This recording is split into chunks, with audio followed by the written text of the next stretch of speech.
Hey everybody, Beefcake here with you. Just wanted to show you the latest couple upgrades we've done on our S650 out there. The quickest supercharged S650 on the planet right now, 992. If you haven't checked that video, make sure you go over and please, as always, if you can like and subscribe, really helps us out. We're really trying to grow our channel. You guys have been doing business with us for years, but we really never done much with our YouTube, so would appreciate all that.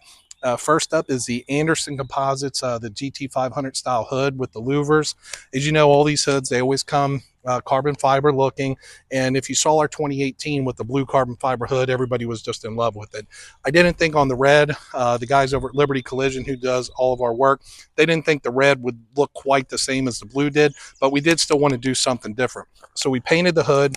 We took the louvers in the center section here and we did a red, like a gloss tint coat on it, just to give it something a little bit different than what everybody else is doing. Not a big fan of just leaving the hood carbon fiber. A lot of guys like that. I'm not a fan of it. I always feel like a Fox body guy that couldn't afford to paint his hood, driving with a nice looking car and this big white hood sticking out there. So we always like to paint them or do something with them to set them out. But this looks really nice. Again, they did a clear red on the carbon fiber and it just looks amazing. The next thing we did, our friend Josh over at RTR, the guys over there always take care of us. If you look, we've got the RTR splitter on the rear, or spoiler on the rear. Just looks amazing. Again, those come in like a flat black, which a lot of the guys like and go with the body parts, but I like them gloss. I like them painted to match, and I think this thing just looks amazing on here. This is the first one I've seen paint matched. I'm sure other guys have done it, but I think on this red, it just really stands out. We don't have our drag pack on here right now, but you've seen our Vitesse drag pack and all polished. That thing looks really good.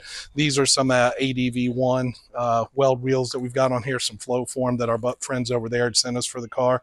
But just amazing looking. I think that, you know, we try to do subtle touches, separate the car, make it look a little bit different, things that we think are very tasteful and that customers are going to like. And I'm just really happy with how this turned out. Again, the Anderson Composites hood, the RTR decklid spoiler, obviously all those are available on the website. We appreciate all the business you guys are sending our way. Anything you need, don't forget to hit us up. And again, I'm just going to let my camera guy pan out and show you the car one more time.